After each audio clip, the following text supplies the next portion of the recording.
तो हम लोगों ने ये मेथड देखा था रिवर्स ऑफ ए नंबर निकालने का, जो कि complete program with flow chart आपके पास सामने अवेलेबल है। अब इसी पे बेस्ड नेक्स्ट प्रॉब्लम आती है हमारे पास, बहुत ही इंपॉर्टेंट प्रोग्राम होगा, that the number is a palindrome number और नॉट।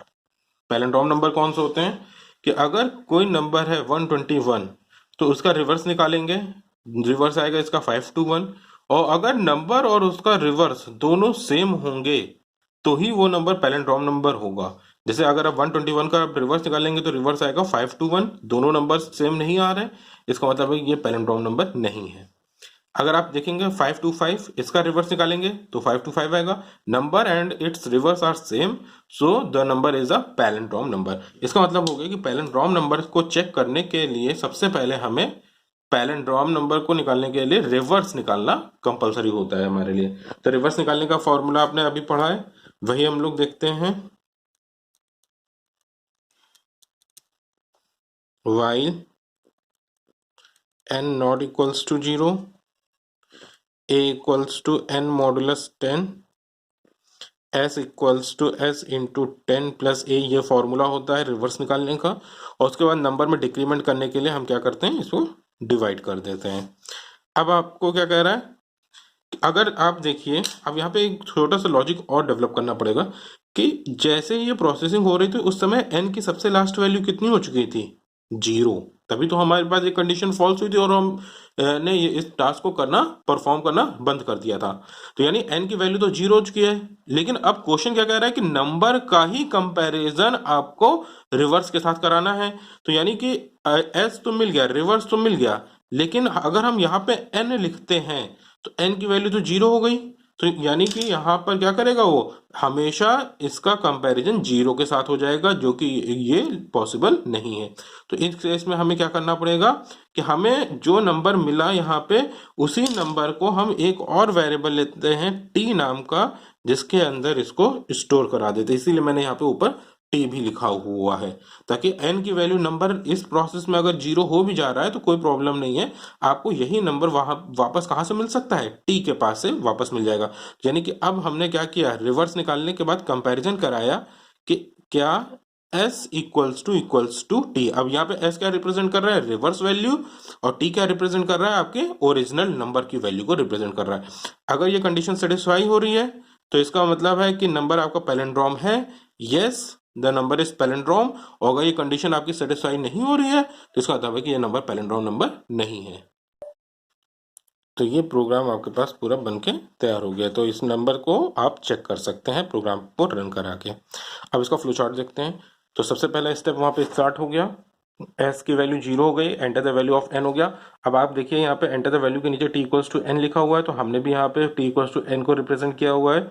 इसके बाद वाइल वाली कंडीशन को आपने यहाँ पे अप्लाई किया हुआ है, तो इसको यहाँ पे हम लोग वाइल वाली कंडीशन को अप्लाई कर देंगे। While n not equals to 0, इससे दो एरो निकलते हैं, एक ट्रू और एक फॉल्स। जो ब्रैकेट्स के बीच में लिखा हुआ है ये सारा ट्रू में है, तो ये यानी ये फॉर्मूला बॉक्स आया, a equals to n modulus 10, s equals to s into 10 plus a, और n equals to n by 10। जब टास्क खत्म होता है तो हम कंडीशन को चेक करने के लिए ऊपर जाते हैं, यानी हम इस एरो से कंडीशन को चेक करने के लिए वापस ऊपर चले गए।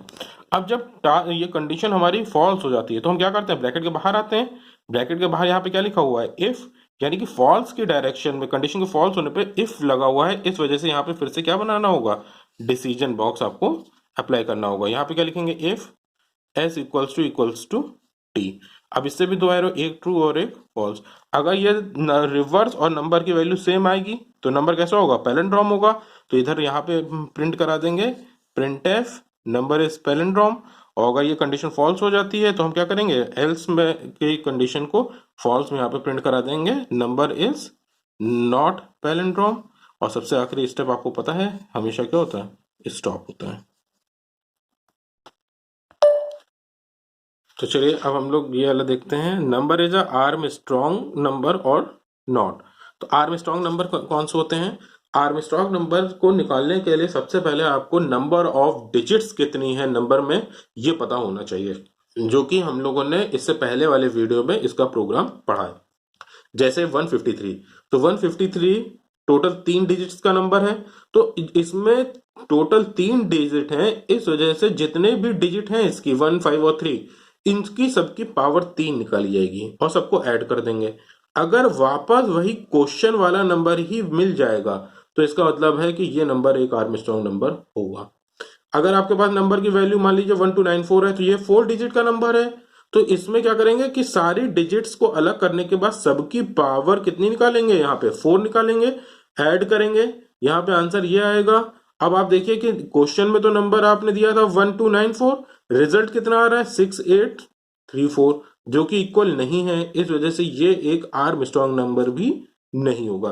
तो इसका मतलब हो गया कि आर्मस्ट्रांग नंबर निकालने के लिए सबसे पहले आपको नंबर ऑफ डिजिट्स निकालनी पड़ेंगी, फिर नंबर ऑफ डिजिट्स को निकालने के बाद आपको इस तरीके से पावर निकाल के ऐड करना है, और सबसे लास्ट में कंपैरिजन कराना है कि क्या जो क्वेश्चन में नंबर दिया था वो और जो हमें आंसर मिल रहा है वो दोनों सेम है। अगर दोनों सेम होंगे तो नंबर आर्मस्ट्रांग नंबर होगा, और अगर दोनों सेम नहीं होंगे तो वो नंबर हमारा आर्मस्ट्रांग नंबर नहीं होगा। चलिए अब इसका प्रोग्राम देखते हैं। चलिए तो प्रोग्राम देखते हैं। सबसे पहले आपने क्या किया, एन की वैल्यू को यूजर से इनपुट करा लिया, फिर आपने क्या किया कि जो एन आया उसको टी के पास भी कॉपी कर दिया, क्योंकि जैसे पैरेंटॉम नंबर में लास्ट में हम लोग कंपैरिजन कराते हैं, वैसे आर्मस्ट्रांग नंबर में भी हमें ये इसी एन की वैल्यू को कंपेयर कराना है। तो एन तो प्रोग्राम की जो प्रोसेसिंग होती है उसमें 0 हो जाता है, इस वजह से इसको हमने कॉपी कर लिया टी के पास। ठीक, चलिए अब हमने क्या किया, सबसे पहले नंबर ऑफ डिजिट्स हमें पता करना होता है, क्योंकि उतनी जितनी डिजिट्स होती है उतनी पावर होती है। तो डिजिट्स निकालने का तरीका आपको बताया था, while N not equals to 0। सबसे पहले डिजिट्स को अलग करते हैं, ए बराबर एन मॉडुलस 10, फिर क्या करेंगे, टोटल डिजिट्स बराबर, हमने यहाँ पे डिजिट नाम का एक वेरिएबल ले रखा है, digits equals two digits plus 1, ये कॉन्सेप्ट लगाया। और इनिशियल लेवल पे हमें डिजिट की वैल्यू कितनी माननी पड़ेगी, 0, क्योंकि हमने माना कि शुरुआत में 0 थी। अब जितनी बार हमें ए की वैल्यू मिलेगी उतनी बार हम इसमें +1 करते रहेंगे, और n बराबर n/10। ठीक, यानी यहां से हमें टोटल नंबर ऑफ डिजिट्स पता चल गई। अब आपको यहाँ पे देखिए n की वैल्यू क्या हो चुकी है, 0 हो चुकी है। अब आपको एक बार फिर से जो है यहाँ पे कॉपी करना पड़ेगा। तो हमने क्या किया, एक m नाम का वेरिएबल लिया जिसके अंदर t को कॉपी कर दिया। अब क्या करेंगे, while m not equals to 0। अब यहाँ पे n मॉडुलस 10 निकाला। अब यहाँ पे फॉर्मूला क्या होगा, s बराबर s प्लस, अब पाव, अब क्या करना है, जो डिजिट अलग हुई है a, उसकी हमें पावर कितनी लगानी है, जितनी टोटल नंबर ऑफ डिजिट्स थी।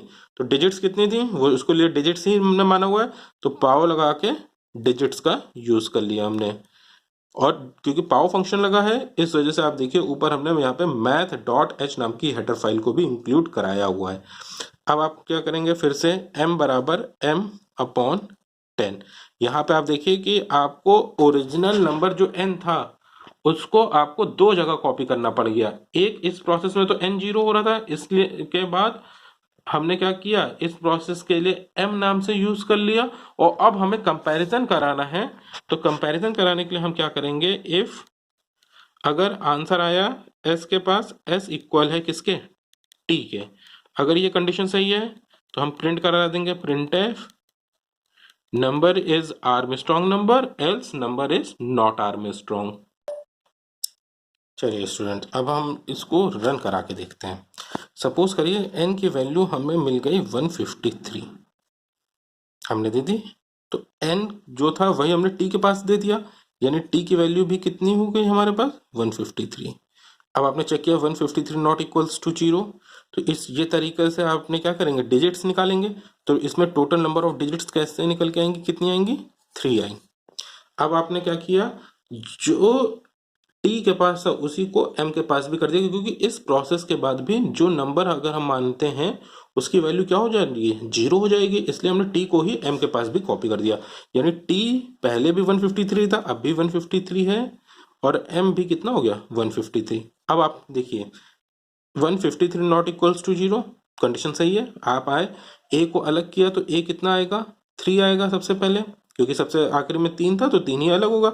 एस बराबर एस की शुरुआती वैल्यू 0 लेनी पड़ेगी, क्योंकि यहाँ पे प्लस करना है, प्लस पाव ए कॉमा डिजिट्स लिखा हुआ है, ए की वैल्यू कितनी है, 3 है, और डिजिट्स की वैल्यू कितनी निकल के आई थी, टोटल नंबर ऑफ डिजिट्स कितने हैं इस नंबर में, 3, तो यहाँ पे 3, यानी ये टोटल कितना निकल के आया, 27, 27 एस निकल के आया। और एन की वैल्यू कितनी हो गई, 15, एम की, एन नहीं एम है। अब आप फिर से ऊपर गए, आपने चेक किया 15 नॉट इक्वल्स टू 0, कंडीशन सही है। आप दूसरे बार आए, ए की वैल्यू कितनी निकली, 5 निकली। एस बराबर एस की वैल्यू कितनी थी, 27 प्लस पाव 5,3, क्योंकि ए की वैल्यू 5 निकली है अभी और 3 टोटल नंबर ऑफ डिजिट्स हैं, तो यानी एस कितना निकल के आया, 152 टोटल आया। जैसे ही नई वैल्यू आएगी पुरानी वैल्यू चली गई। एन कितना बचा हमारे पास, 1 बचा। फिर हम ऊपर गए, तो अब हमने यहाँ पे चेक किया 1 not equals to 0, condition satisfy हो रही है। फिर से अब नेक्स्ट स्टेप में आए, तो a इक्वल्स टू 1 आया क्योंकि एक ही डिजिट बची हुई है, और s इक्वल्स टू 152 था, 152 प्लस 1 टू द पावर 3, हमने डायरेक्ट लिख लिया है इसको पावर के फॉर्म में।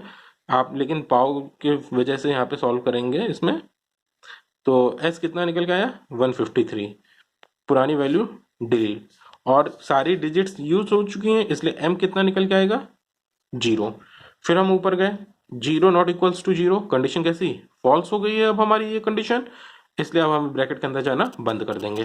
अब आप देखिए क्या किया हमने, अब हमने यहाँ पे क्या कि क्या s की वैल्यू बराबर है t के, तो s कितना सबसे आखिरी में निकला था, 153, तो s की जगह पे कंप्यूटर क्या रखेगा, 153, और t की वैल्यू तो अभी हमने कहीं ना यहाँ पे भी यूज नहीं की थी ना यहाँ पे t यूज किया, यानी t कितना हुआ है हमारे पास, 153 ही है, तो 153। क्या दोनों वैल्यूज सेम आ रही हैं, yes, both the values are same S and t, so the number is an Armstrong number.